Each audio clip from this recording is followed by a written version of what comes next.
Hi guys, welcome back to Spotaria channel. So today in this video, I'll show you how to turn your iPhone's camera QR code scanner on or off. But before you continue this video, I hope you like, comment and subscribe to support this channel, and don't forget to hit the notifications bell. So without any further ado, let's get started.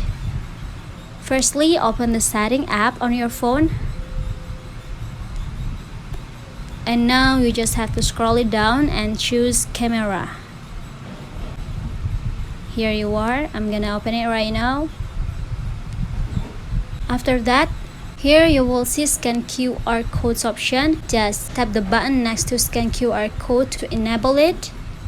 And if you want to disable it again, just do it the same way.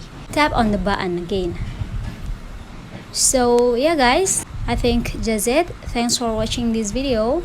I hope this video will help you. Don't forget to leave your comment in the column below. I'll see you soon on the next one and good luck.